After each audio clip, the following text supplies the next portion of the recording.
everybody. Welcome to UGASports Live. My name is Radi Nabulsi. I'm joined by Dayne Young, our executive producer, and Jim Donnan, the former Georgia Bulldogs head coach, and the number one reason everybody's tuning in on this Tuesday at noon 02.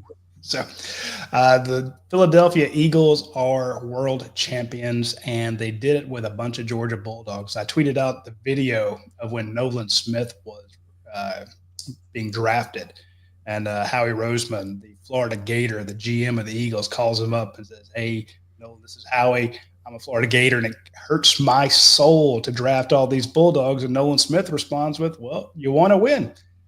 Nolan Smith called it. He had a big game, and all the Georgia Bulldogs on the Eagles are now world champions. They have their NFL Super Bowl ring, and we're going to get Coach Donnan to go through some of those players and tell us some of the behind-the-scenes stuff that he knows about them and get his thoughts on each one. Because, I mean, they're all very easy to root for. I mean, nothing against Kansas City and Mecole Hardman, the Chiefs, got no Malik Herring, nothing against those guys. But I was really, really rooting for the Eagles and all the Bulldogs on that squad. So, Coach, let's turn it over to you. I want to kind of get your thoughts on – let's just start with Nolan Smith, because there's a pulling guard that comes across, and Nolan Smith just levels him. He's giving up 100 pounds, he kills the guy. Give me your thoughts. Hey, the first thing I want to say, the Kansas City Chiefs have a website like Rivals, and everybody wants to fire Andy Reid today. I mean, shit, get rid of Andy, get rid of Mahomes. He's over the hill, spending too much time with and Kelsey spending too much time. So they just won 2 in a row. So let's fire them. Let's get rid of them. They don't know what they're doing. Oh, I bet. Who wants the O-line coach fired more, Georgia fans or Kansas City fans? Yeah, I mean, I'm just saying that's just the way it is. I mean, it's a pretty good parallel there. Georgia and us losing to, Alabama, and then, similar situation. But anyhow, I just want to bust up on that. But as far as Nolan, the first time I ever got to talk to Nolan, I was in the elevator to go down to the old locker room, trainer room, and he just happened to come running up and jump in there. And I said, "Hey, Nolan, I'm Coach Donnan." He said, "Hey, I know who you are." He said, "I see your picture up on the wall." I said, "Nice to meet you, Coach." And I said, "I've been watching you out there. You really getting after it?" He said, "Yeah." He said, "I'm just having a great time, but I got to go to school too here." He said, "This is a hard place, man." So I got to go to class. And he said, "I expect to do that, but some of these guys aren't taking what I'm taking." And you just throwing all that out. And I just said, "Hey, I'm Coach Don." He gave me all that stuff. But every time I ever saw him, he was just effervescent. I remember when he hurt his elbow and couldn't play, and he was out there helping the kids and coaching them up. And he just said, "Hey, I got to do my role. I got to help these guys get through it." Just the ultimate team guy. If you've ever thought about an ultimate team guy that just believed in the Georgia way, and, there's no BS about that. He's just consummate Bulldog, and he's very tough physically to go with his attributes of being extremely quick. And he's just starting to get his niche up there. And, like you said, took on that block and kept the guy. It reminded me of the same thing that the guy from the Jaguars did against Michigan in that game. You remember when he took on the guy, and it was just unbelievable physical talent that Smith's got to go with his great personality. Coach, I have 2 Nolan Smith questions for you. One is on the field. I'll start with that. He lines up about as wide as I've seen any end over there. What is his goal in that technique? And do coaches have to does he have to earn the trust to be able to line up as wide as he does? Well, it became the vogue a couple years ago to have what they call a wide 9. A 9 technique is outside shoulder to tight end, but some teams started playing the wider guy just to really put a pressure on the defensive tackle on the speed rush, and also encourage maybe a set more to where he could fake and then come back underneath it. And it's just a way to set up your defense. But he's a perfect guy for that because he has so much speed and everything. And, he seems to like that. And he's got a good takeoff, too. He anticipates a snap count. So And what was the other question? Yeah, I've heard people say that Nolan Smith, after he's done, is that my mic? I don't know what that feedback was. I've heard people say Nolan Smith, after he's done playing, would be an incredible coach if he wants to go that route. Do you see that in him too? Yeah, he could be, but he also could be a senator or a rep for any company or just whatever you want.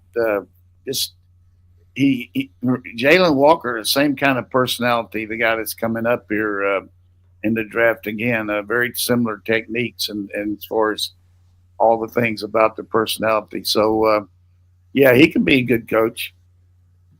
I could see. I want to know where the Eagles are on the draft roster because I could see them taking another Bulldog. They're like, hey, this works. Yeah, they could get or, him, or Alabama player. Get him or Williams or Malachi. Yeah. Another guy with that kind of gregarious personality that everybody loves is Jordan Davis. And I know that, Coach, it blew my mind that the Eagles did not blitz. They got pressure after pressure after 6 sacks running 4 down line, 4 defensive. Yeah, I mean, they just overwhelmed them. And I think therein lies a situation where, that's what you got to do to stop Mahomes or any good quarterback is get him off his spot or make him hold the ball longer than he wants to. And that's been the MO for defeating the Chiefs over the years is he believes so much in his scrambling ability and his ability to improvise and make plays when things break down that sometimes he holds the ball too long. And then when he can't do that, then he gets sacked. And that's kind of an issue with him. But and he has very few issues, that's for sure. But as far as Jordan Davis, I've told this several times, but it is the unique memory that I have of him was, I used to talk on this show about one of the things I always liked was to be over there to see the early enrollees and watch them work out. Well, he wasn't necessarily an early enrollee, but he was there watching practice for the bowl game when Georgia was, I think, playing in one of the very early games. I can't remember if it's against TCU or who it was. They played them in the Liberty Bowl, but he was over there and just standing there and kind of admiring everything and looking around. And I said, Jordan, my parents moved to Charlotte when I was in college. I never lived there, but I'm really glad to see a Charlotte guy coming in. He said, really? He said, you know about Charlotte? Like you couldn't believe it. That I knew where Charlotte was or something like that. And he said, everybody's looking at me and talking about, can I fit in here and all? He said, I know I got a lot to learn. He said, but, he just very outgoing, kind of like I was talking about Smith, but he was just saying that how proud he was to be able to come to Georgia. And it was just, just the enthusiasm of talking to a perfect stranger. I mean, I didn't tell him I was an ex-coach or anything like I did to Smith, and then we went ahead and I told him that I'd coach Kirby and all that. And then from the rest of the time he was here, he never saw me that he didn't come over and say hello to me and ask me if I'd been to Charlotte or whatever it might be, but just a big old smile. And the thing I remember about him was Kirby playing him like he develops people and playing him all year as a scout team guy, going up before, 5 or 6 games and then putting him in against Florida. And he completely jacked that center up so bad that the guy didn't even want to come out of the huddle. I mean, it was Scott Sinclair and I were talking about it the next day when they got back from the game. He said, Coach, did you see him absolutely destroy that center?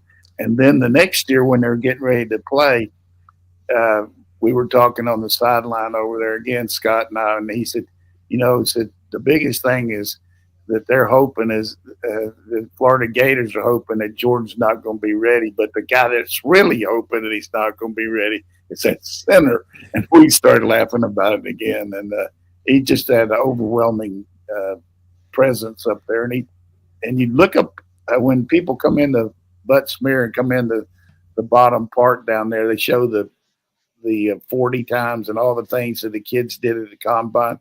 Just amazing what that guy was able to do the physical prowess he has is one thing, but his speed, quickness, some of his sideline to sideline plays, and it's just really happy for him. But Roddy was a I don't think slightly people. different recruiting experience for those two, right? Nolan Smith, 5-star, everyone in the world wanted him. Jordan Davis, I'm not saying he was a diamond in the rough, but he wasn't recruited to that extent, was he? No, he was somebody they were looked at as somebody they could develop. But Kirby had a really good.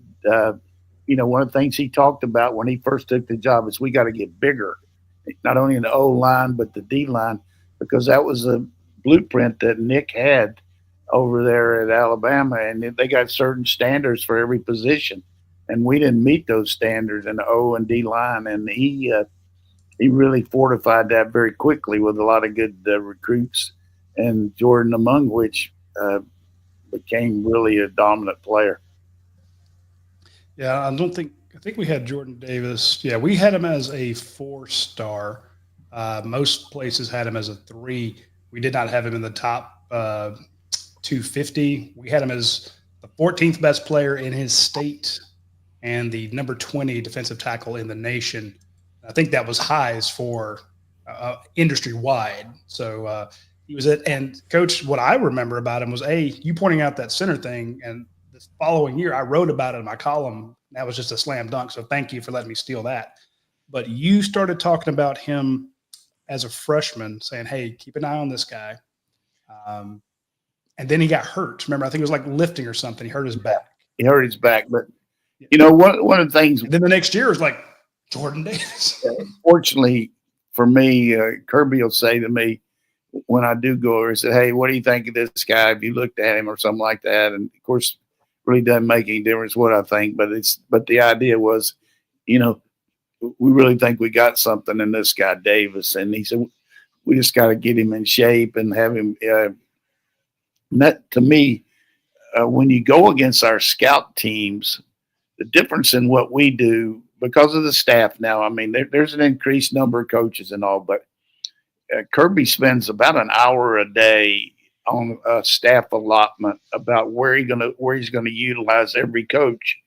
And sometimes you're not exactly with your skill position or your designated group because he wants to make sure you're with that person in that group against somebody else to really put something on it. So you maybe the second team O-line coach might go down with a scout team O-line or even a first team guy to go against the defense to make sure you really give them that kind of look, or he'll take the secondary coach and put him over there with the scout team defense to make sure they play the right kind of techniques against the receivers they're playing, all that.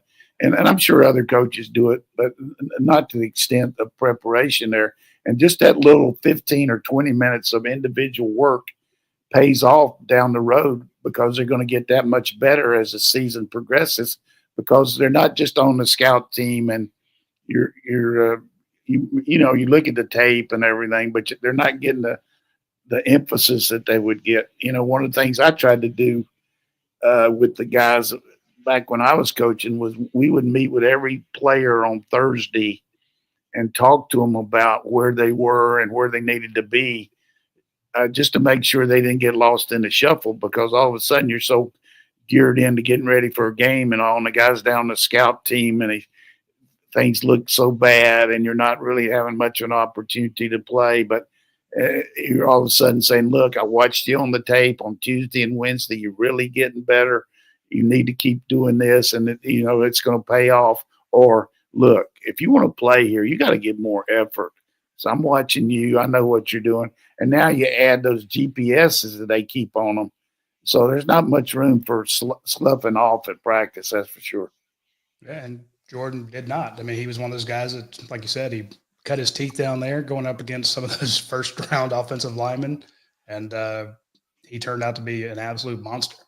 Now, and before I forget it, because of my memory situation, I've tried to, but Ron Corson has moved up to a different position as the trainer per se for the team, and now Connor Norman's going to be kind of in charge of the training room, and then Ron is going to be his assistant helping with personnel, and and scheduling and all that, but Connor's in charge of the treatment and all. But Ron has kind of put in a position where Josh Brooks has put him over there to oversee all the athletic trainers, all the strength and conditioning, all the nutritional. But the thing that I point out to our people on Rivals, which a lot of people don't know, they're going to really work hard on the science and testing for other athletes and not just football players, and incorporate some of the things that we're doing in football, and also get more advanced in the GPS. And one of the things they're going to do is, like, which a whole lot of people I know will be glad to see, is they're going to work a lot on the visual aspect of working on depth perception, which will help the receivers, whatever it might be. But that, having Ron as a person in that position to help the other sports, is really going to help overall, I think. And it's going to be even better for Georgia football, because he's going to be able to, everybody's got somebody to answer to, but having a guy like Ron there, I think it's going to be huge. I love it. Ron's, and that was one of the guys that he's been there as long as I can remember. And yeah, man, he was here for years, tried to get him to give me any information, anything. He's great about that. But he is Fort Knox. He is a bank vault. He will not say crap. Yeah, if you see all these helmets and all these things that they're doing in the pros, and the things they're doing on concussion protocol, and he's been right in the mix of that as a national guy that goes to Congress. And we actually worked on concussion protocol with the different kinds of mouthpieces that they could check on, and that the pros paid for to study to see if there's some way that they could help prevent concussions. But I really think this is, I hate to see Ron retire, but I know that Connor's going to do a great job, and so will Ron. But I do think from an overall training perspective, his kind of ability to help these other sports, and he used to anyhow, but now full time will be, and we'll be right at the front of that scientific training too. I think that's going to help us.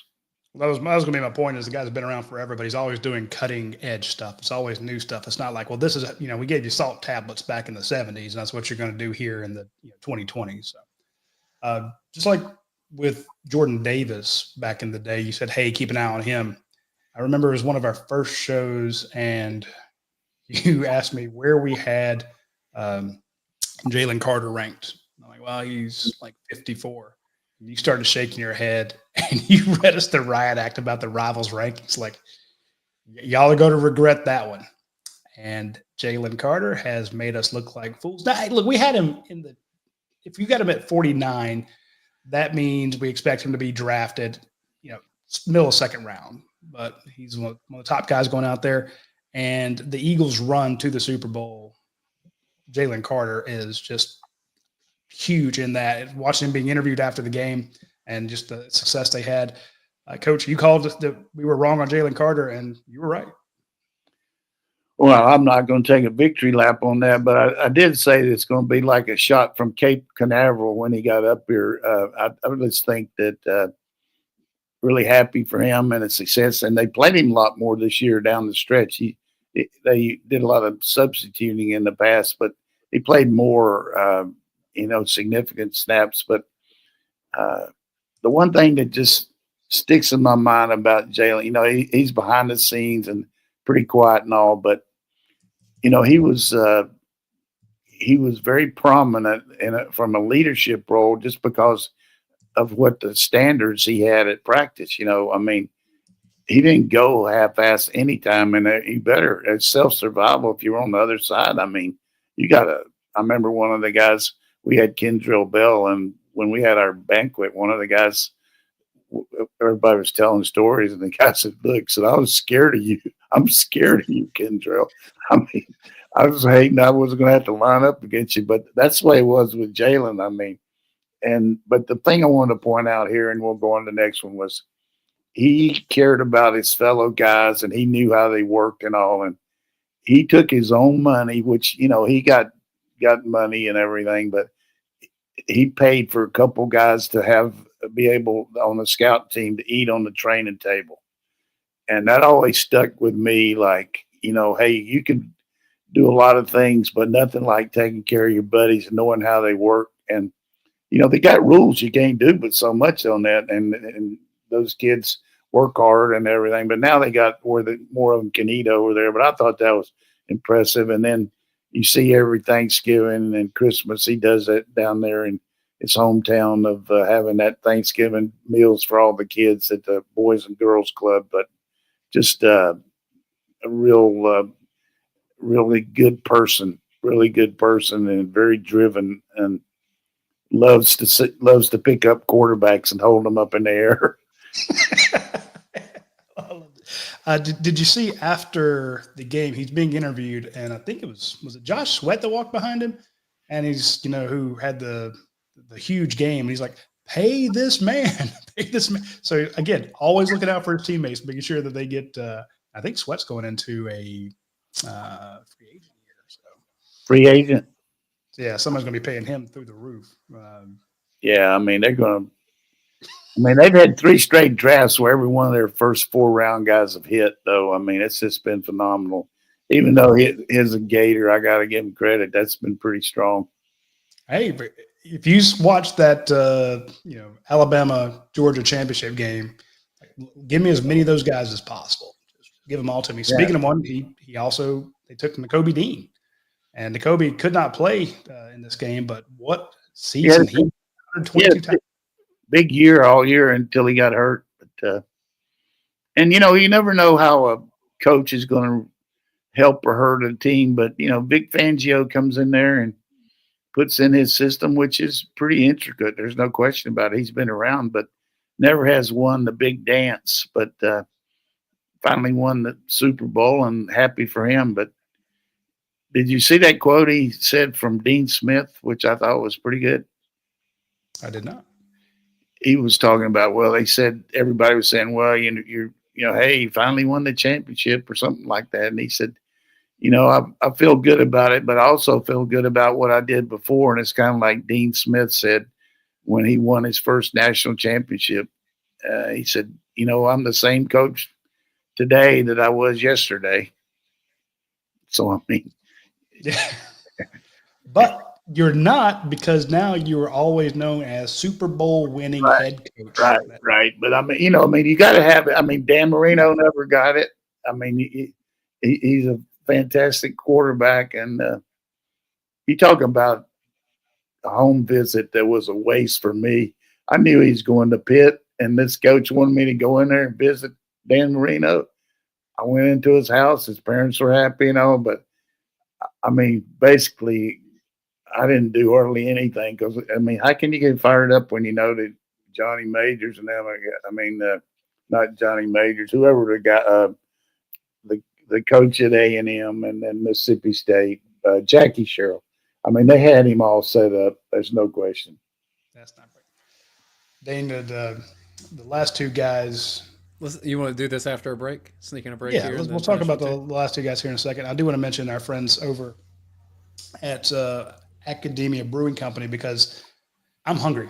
I didn't eat breakfast this morning, and they've got some stuff on the screen there that's just killing me right now. They've got the Cajun seafood pasta. So you got blue crab, blackened shrimp, creamy in a creamy roasted pepper sauce. The pictures of it look phenomenal. I texted Matt Casey, the owner of Academia Brewing Company, when I saw that pop up on the screen, and he just gives me the big thumbs up. That looks great. Again, there's always great food out there, and they always have fantastic, beer and mixed drinks and stuff. But they also have the giant pretzel out there. I don't know if you've ever had one of these pretzels, but they are phenomenal, and their beer sauce is amazing. So check out Academia Brewing Company. It's on the west side of Athens. You won't be sorry that you do. They always you can have your events out there. You can have great meal, great drinks with your friends. You'll be very happy that you did so. Also, while you're on that side of town, swing by Athens Ford. And, we have the specials up there for their new ones, but they also have used specials up there. So you can go see the specials on the new vehicles, but, they also on some of their used vehicles, they want to move those as well. Like they got a pre-owned 2020 Honda Civic out there with 26,000 miles on it for under $20,000. Nissan Frontier for $22,000. Chevy Colorado for under 20 grand. Nissan Rogue, which is actually a nice little car, for under $17,000. So check out the used and new specials at Athens Ford. You'll be very glad you did so. They sell a ton of cars out there, and they take good care of you. So check them out. Coach, let's go over to Kelee Ringo. One thing that I think I saw on a social media post, just a guy that has now won at every level that he's played, 2 state championships in high school, won the national championships at Georgia, including having the pick 6, and then now with the Eagles. Yeah, I think he's kind of found his niche there. You know, he's starting to play a little more, and he's really good on special teams and got a really good future there. I think one more year when they get this next contract, there'll probably be some teams trying to jump him and make him a starter. But just a really good person, and got to know him not quite as well as I did some others, but I did go up to him and tell him how much I admired the way he had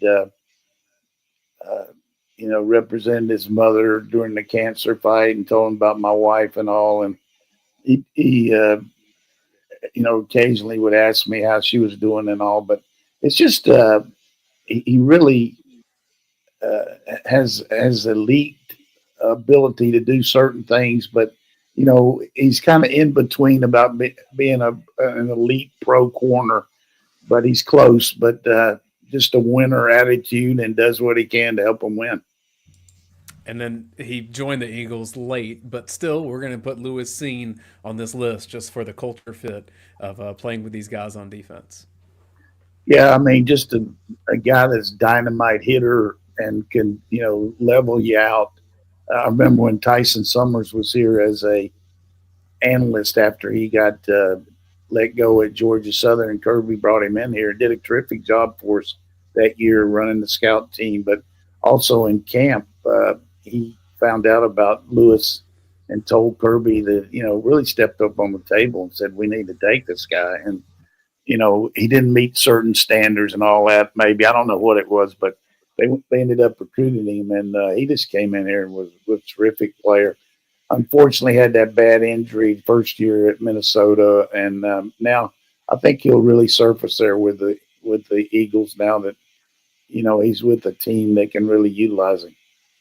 And then just as a whole, when Jalen Hurts before the Super Bowl talks about getting all those guys from Georgia and how they play together in their culture, can you identify, like as a coach, do you see that happen on a team, and what's the value of that? Yeah, I mean, Kirby talks about it all the time, the connectivity, the leadership, the fact that you got a standard and you better step up to it. And I think coming from a guy like Hurts, who knows that so many of the Georgia people, because he, was around Schumann and Kirby and some of those guys over there when he was at Alabama. So I can't say enough about Jalen Hurts. I don't think he's getting enough credit for his ability. I mean, certainly adding Saquon was big for him, but he just is the prototype of what you need in NFL now. When the quarterback runs are there, he can make them, and he's powerful enough to break the line of scrimmage and have enough speed, but very accurate. You saw those passes. I mean, he had to have them on third down and just hit them time after time, and then hit the long balls right on the money too. I told Oklahoma when he got up for being in the portal, I called the AD and they told him to tell the coach. Of course, they knew about it. I said, this guy is just phenomenal. You better look at him. And I'm glad he got a chance there at OU because I'm pulled for him. But just a tremendous guy. I know Schumann was involved in recruiting him because he knew, even though he's not an offensive coach, he knew some people in Texas, and they got him in there that first for that bowl game. And Kirby said he just lit up the scout team on the defense. He was running all the plays, and I think he's going to have a fabulous future. And he's done so much for mankind. You know, he really donates a lot of stuff. I mean, every touchdown he scores or throws, he gives $5,000 air conditioning unit to one of the schools in Philadelphia. I mean, that doesn't sound much, but that's pretty cool. I do like it. And he was asked, why is this team more connected than in the past? And he's like, well, all them Georgia guys played together and they brought it here, that connectivity. And you're right, Coach. Kirby talks about it a lot. And it's one of those things that we always get so focused on stats. Where's Georgia rank here? What is their third down percentage? Stuff like that. And when Kirby talks about leadership and connectivity, it's something we can't quantify, so we tend to dismiss it. But I felt that with Georgia's team this year, some of that connectivity was missing. And I worry, a lot of people are worried about the portal and NIL deals bringing, hurting continuity and connectivity in the college game.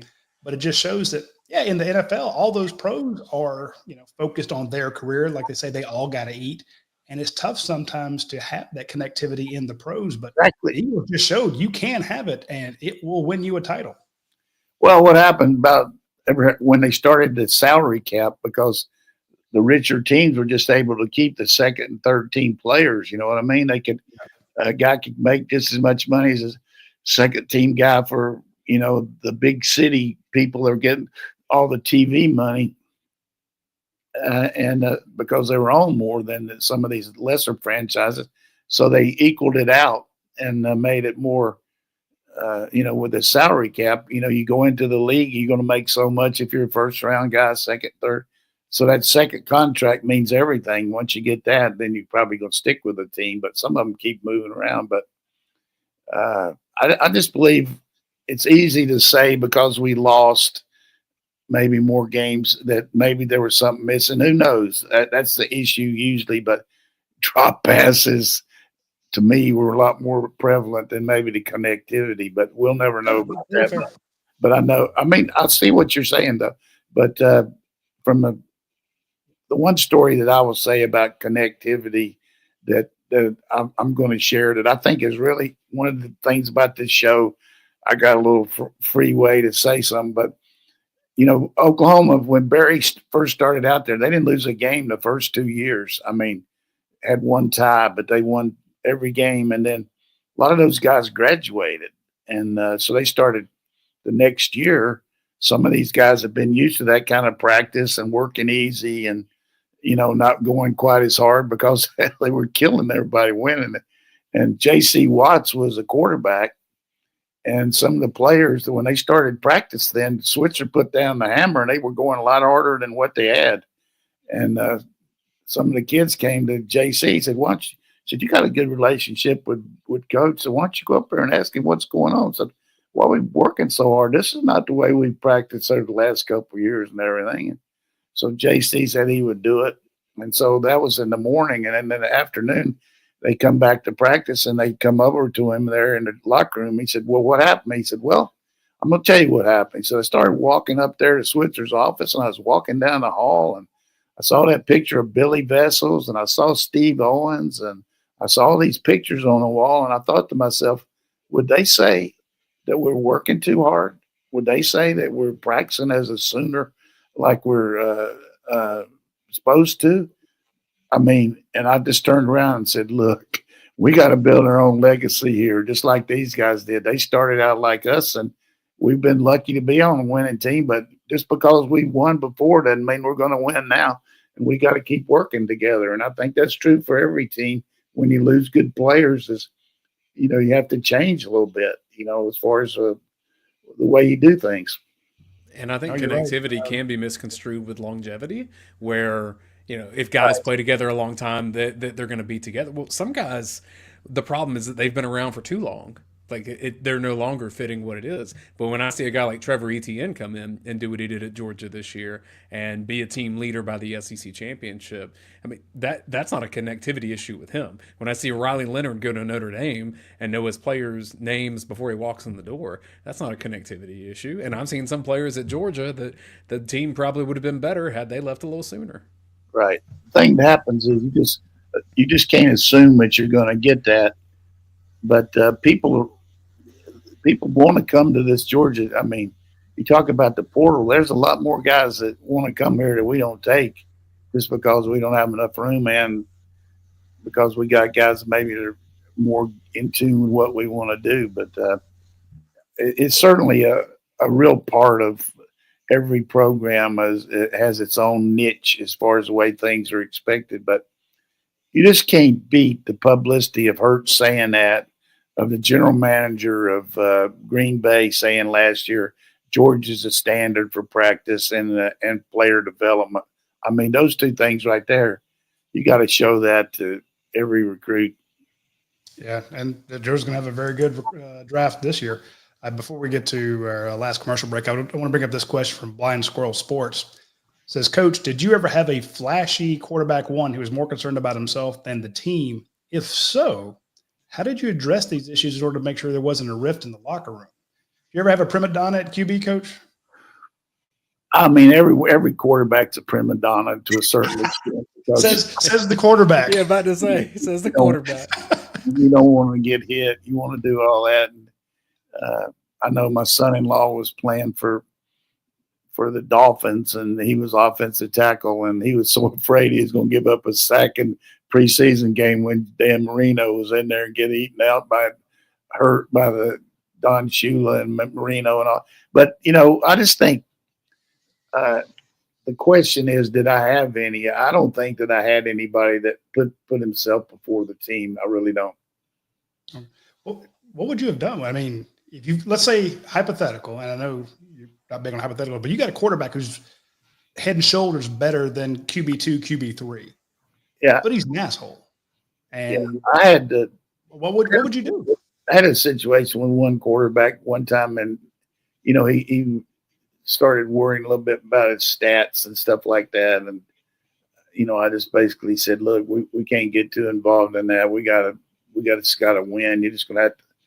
You're going to have to give up some of that, but I believe that you can't have that. That's for sure. Then it gets around to the rest of the players because, but you really, whether you're junior high school, college, pro, you live and die by how your quarterback plays. That's basically. I mean, you got to be quarterback centric. You're not going to win without a guy that can make plays. Very true. We're seeing that at every level.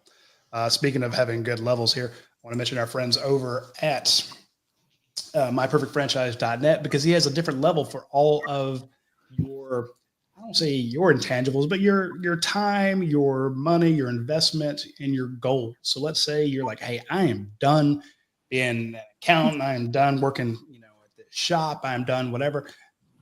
He's got a plan for that. Or you're like, look, I'm going to stay where I'm at, but I want to start this process in the evening, start on the weekends. I'll add something to what I'm doing. He's got a level for that. If you're like, look, I need something. I want to invest in something. I need it to be, as low involvement as possible. With 3,000 different options at myperfectfranchise.net, Andy Ludecky can get you into the right one. So check them out, and he will cater your needs to what is available in the market. And it does not cost you a thing to do so. So check out myperfectfranchise.net and Andy Ludecky. Also, want to mention our friends at Your Pie Restaurants. There's a ton of them out there. Today is Double Points Tuesday. And I tell people to get that app, go ahead and order your pizza, do the app, you can even order it today and you don't even have to pick it up today. You can order it for tomorrow or the next day and still get your double points. But there's some other things that app does for you. You get birthday rewards to celebrate your special day, half birthday rewards as well. They have challenges and offers made just for you. So there are things that pop up on the app that are not on their website, that are not in that you don't see. They're not in a flyer that you get in the mail. It's a special that pops up just for the people who are using the app. I also have exclusive deals for reward members, i.e., like say when the Super Bowl comes along, they have a special deal for that. Big events coming up. The friends at Europe, I got it. And heck, we're into February. We're not too far away from Pie Day, so that's going to start up where you get they have their pizzas for super cheap because March 14th it's like their Woodstock. It's their Armageddon when 314 rolls around on the calendar. The folks at Your Pie are ready for it. So check out our friends at Your Pie. You will be very, very glad that you did so. All right, let's get to some more questions that we have. Whoops, there we go. I'll start with this from Dr. Griff34. Says, I've heard a lot of draft analysts complaining that UGA edge players, at least since Jordan Jenkins and Leonard Floyd, don't have, quote, advanced rush plans or hand usage. Is that a fair assessment? And if so, is that an issue of coaching or just are players relying on athleticism over technique? Yeah, I mean, some of these draft people, to me, certainly they're experts and everything. They probably know more about football than me, but I think that's very hard to typecast and give a general opinion about one position based on maybe what one guy lacks or two guys lack. But as far as technique, as far as what these guys are taught here, I mean, you just look about who the coaches have been here, the coordinators, Tucker, Lanning, and now Schumann, and then you add Muschamp, and you add Kirby, and then you got a guy like Trey Scott and certainly Chidera. I mean, they work at technique and they teach technique and they work against pro tackles. I mean, you look at the guys that have been drafted here and the ones that are playing, so they better have some technique to be able to rush the passer. So if they're lacking that, it might be just an individual, but I guarantee you that there's nothing wrong with the coaching they're getting. That's for sure. I mean, you've seen they've got spins, they've got swims, they've got stack and peak. Every technique you've ever taught, you see it in a Georgia player. I'm not disagreeing with the question. We don't get a whole lot of sacks. We get hurries, but but I think you could say a lot of things about Georgia football that I might say we might lack. Maybe not a lot, but as far as technique, I mean, you're peeing up a rope when you're talking about that to me. I just think we really are very good technically coached. Anecdotally, I just feel like there's fewer sacks across the board in football. I mean, quarterbacks seem like they're coached to get that ball out of their hands faster than ever. I mean, quarterbacks that's a good point. Quarterbacks in college, and we talk about it when we play the lesser teams, when we play Samford and Tennessee Tech and those people. I mean, they come into the game telling that quarterback, if you hold that ball more than 1 second after you get it, we're in trouble because they're just throwing the ball as soon as they get it. I mean, they know they can't hold out the rush because they're physically overwhelmed. So, and the same thing's true with people like Mississippi State who run the air raid and all that. So I just think it's hard to get a lot of sacks. I tried to make that point on the board the other day when it comes to not sacks, but that stat specifically, because somebody was asking about, offensive line, offense in general, and, they started quoting stats. I'm like, Kirby doesn't look at the same stats that you do. Because I remember specifically asking him, saying, Kirby, you guys aren't getting a lot of sacks. And he goes, I don't care. I'm like, he didn't quite say it that way, but his point was, we don't look at sacks as one of our key indicators. We look at, remember it was havoc plays. Nobody knew what havoc plays was, and he pointed that out. He said, quarterback hurries. How are we affecting the quarterback? Because if we don't sack him, but we make him roll out when he doesn't plan to roll out and he has to throw it out of bounds, that's a win for us. I'll take that. I'd love a sack, but I will take Nolan Smith making him break the pocket, run for his life, throw the ball away. If I can get 2 of those on a possession, they're punting to us. Hey, that's true. And listen, everything around here is so highly scrutinized. I mean, that's just part of it. I mean, people loved it, and I try to answer the questions. But can you imagine some guy asking the CEO of some company, say, look, I was checking in the lunchroom, and the size of your chairs in there are just really not enough room in between each one to get much. I mean, whatever it might be, or, hey, what about the hallways? It just seems like there's not enough water coolers. And there's a way to break down everything, but I've got a lot more patience with this. And I think it's, both you guys have coached me up on it. So any question you got, I'm okay with. That was just my point is Kirby doesn't look at the same stats that we do. He's got different, and they're much more advanced than just me, I'm a sacks matter, get more sacks. And he's like, what? Well, what if we send the guy to get a sack and the quarterback rolls around and there's nobody there? There's no containment. I'm like, oh, well, yeah, that Yeah, would suck, you know? I just know the only thing I would add, and I never say anything about my personal relationship with Kirby or any coach, but there's nobody on this planet that's more driven than to get Georgia football the national championship than Kirby Smart.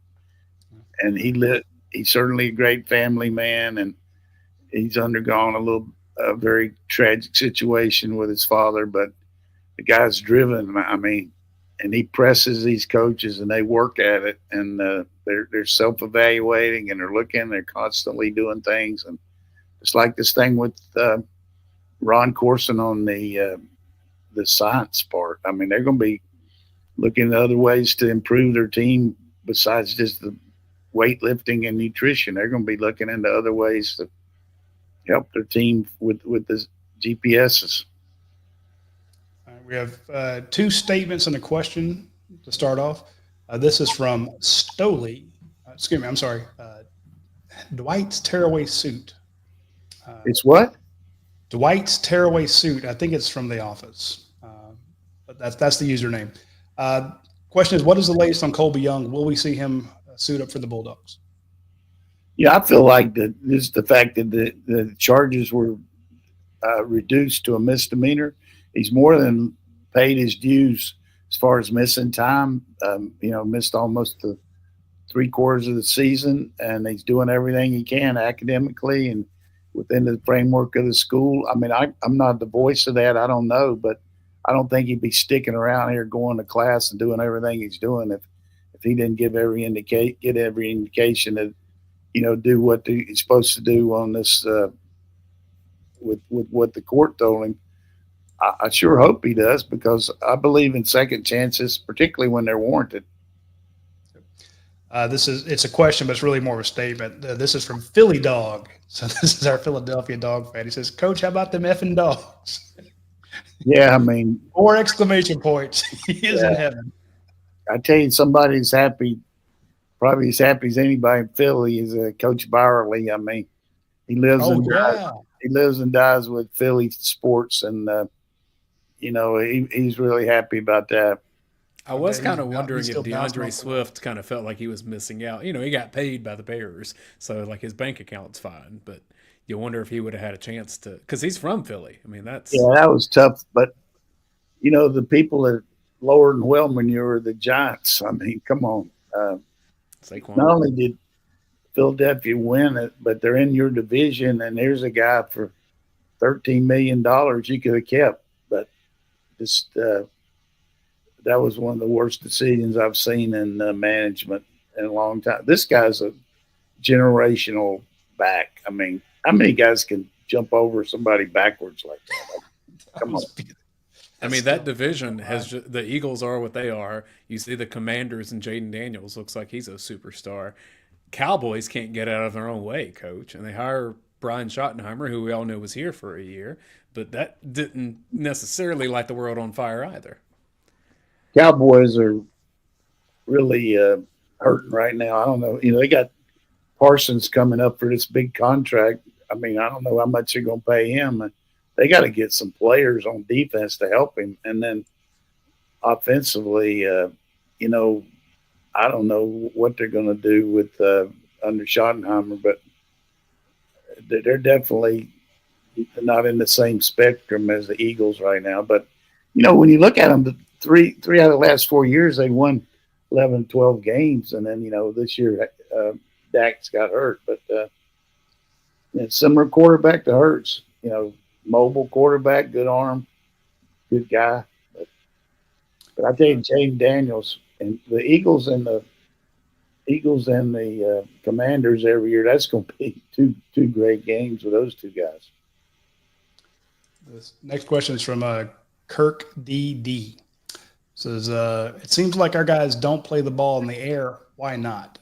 He's talking about cornerbacks. What do you think of Coach Dante Williams? Will we see Ellis Robinson take over at cornerback? A lot of questions there for you, Coach, about the Ellis Robinson, Dante Williams, and how Georgia's technique at cornerback.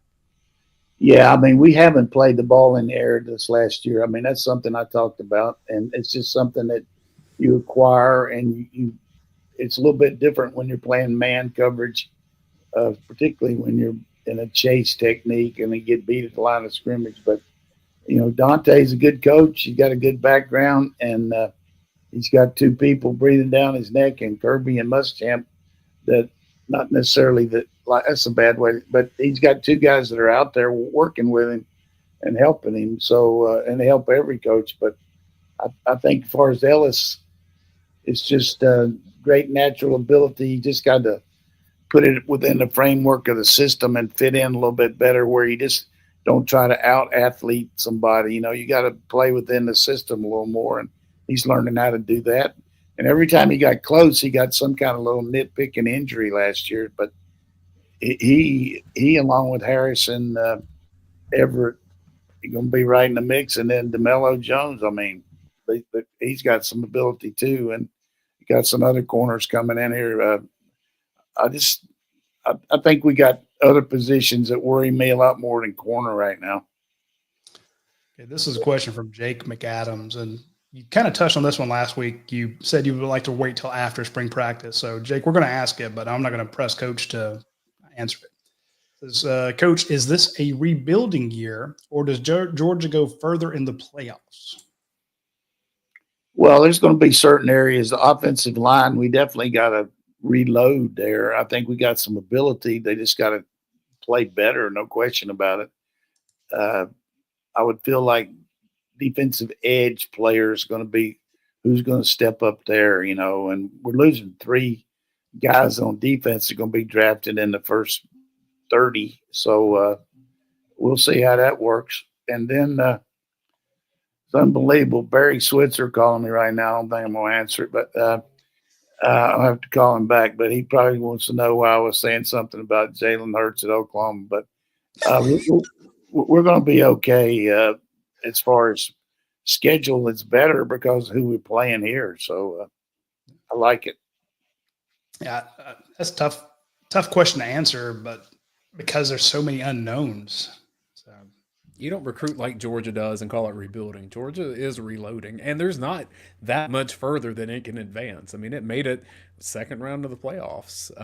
So yeah, man, SEC champion, but you think that the ceiling's a little bit higher with Georgia, that's for sure. I mean, you did win the championship, but a lot of reasons why you didn't do what you needed to. But we got a question kind of along. Get Gunnar Stockton or Puglitsky got a surface for us, but certainly some of these transfer receivers are going to help. But getting our kicking game should be outstanding. I mean, punter back, place kicker back, bringing in Branch to return kicks. I mean, it should be awesome.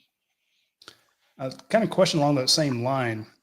This is from poster Soup to Nuts. Who do you think wins the SEC next season? It seems like it is best to skip that game as it costs us a quarterback and all the teams with byes lost. Talking about the SEC championship game? Yeah. Who wins the SEC next season? That's certainly it's kind of like a tough situation for you because, any way you look at it, you could get guys hurt. You could, like you said, but as far as who's going to win it, I think our schedule playing these teams at home help us. I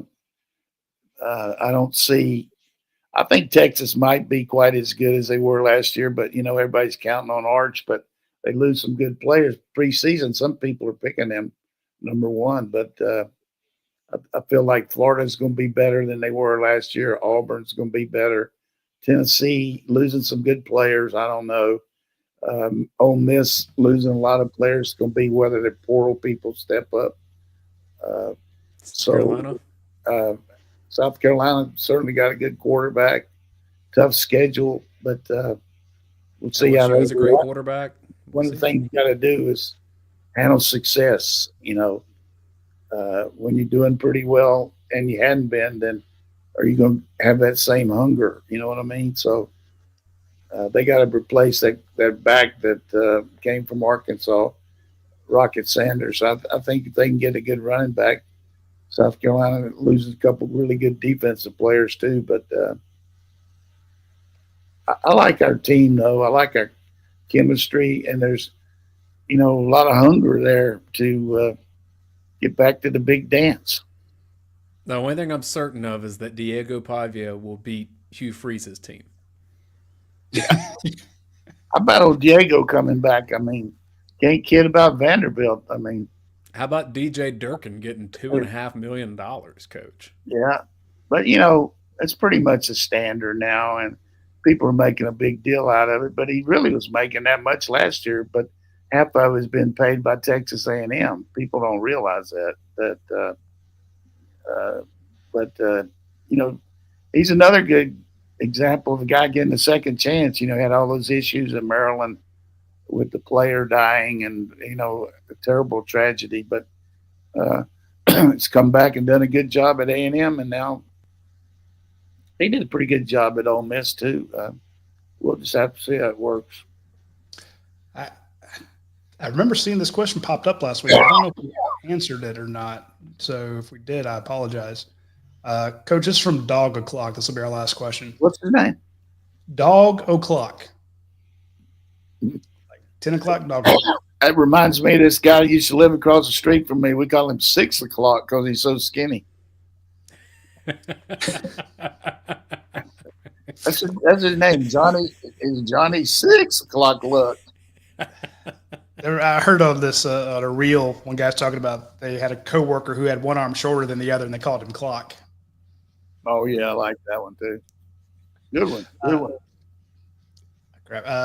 Who is the biggest portal addition for Georgia, and who is the biggest portal loss? Well, on the surface, I would say the loss would be the kid going to Missouri because of the position we're in.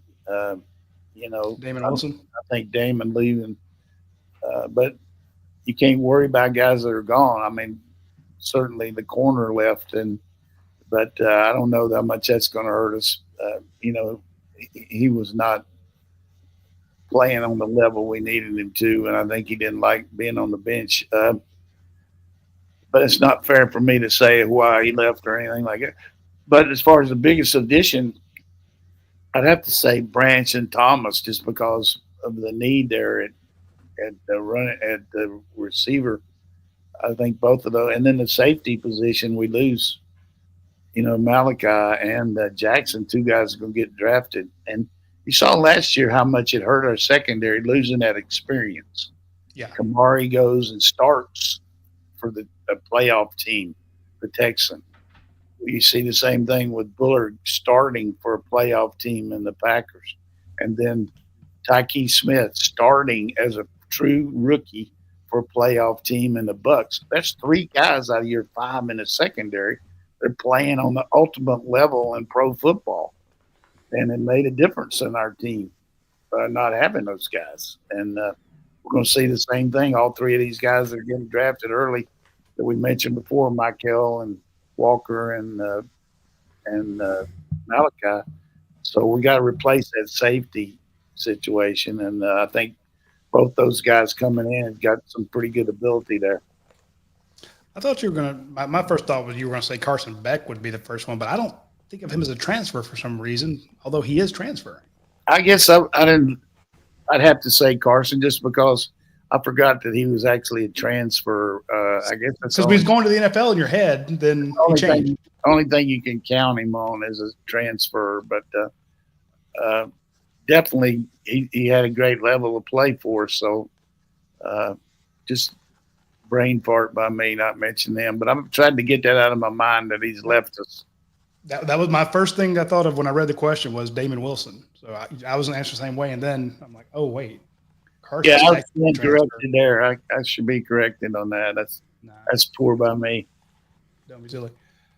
All right. We did have one person say, this is from Big Barker, says, thanks for answering my question last week, Big Barker. Love the show. Love Coach Donnan. Are you guys going to auction off that middle seat on the watch-along show? Would be good for Georgia's NIL. And can we get one show of just Coach Donnan telling jokes? Yeah, I mean, my man Dayne, he's on the joke stuff, but I mean, I could tell somebody might be some replays, but definitely. But We'll do it behind the paywall, Coach. And you can go blue. I was going to get Dayne to come on with some music today to open up this show with "You Dropped a Bomb on Me." That was what the song should be for Philadelphia. Just they dropped a bomb on those guys, and or MC Hammer. I loved MC Hammer, but that guy could definitely dance. I mean, even better than I could, but he was good. MC. Well, What is it? Can't touch this. Is that what it was?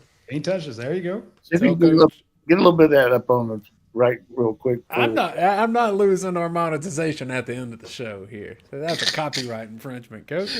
Copyright, Coach. Copyright. Yeah. What would they do to us? It would affect the bottom line slightly. They would sue us into oblivion. I didn't know that. I'm sorry about that. I wouldn't want to do that. Certain times it's worth it for the content. When we're in the last few seconds. It's not. All the fans go on YouTube and put "Can't Touch This" with MC Hammer. I mean, I did not think Coach would be talking about rappers on today's show, but I'm impressed that he did.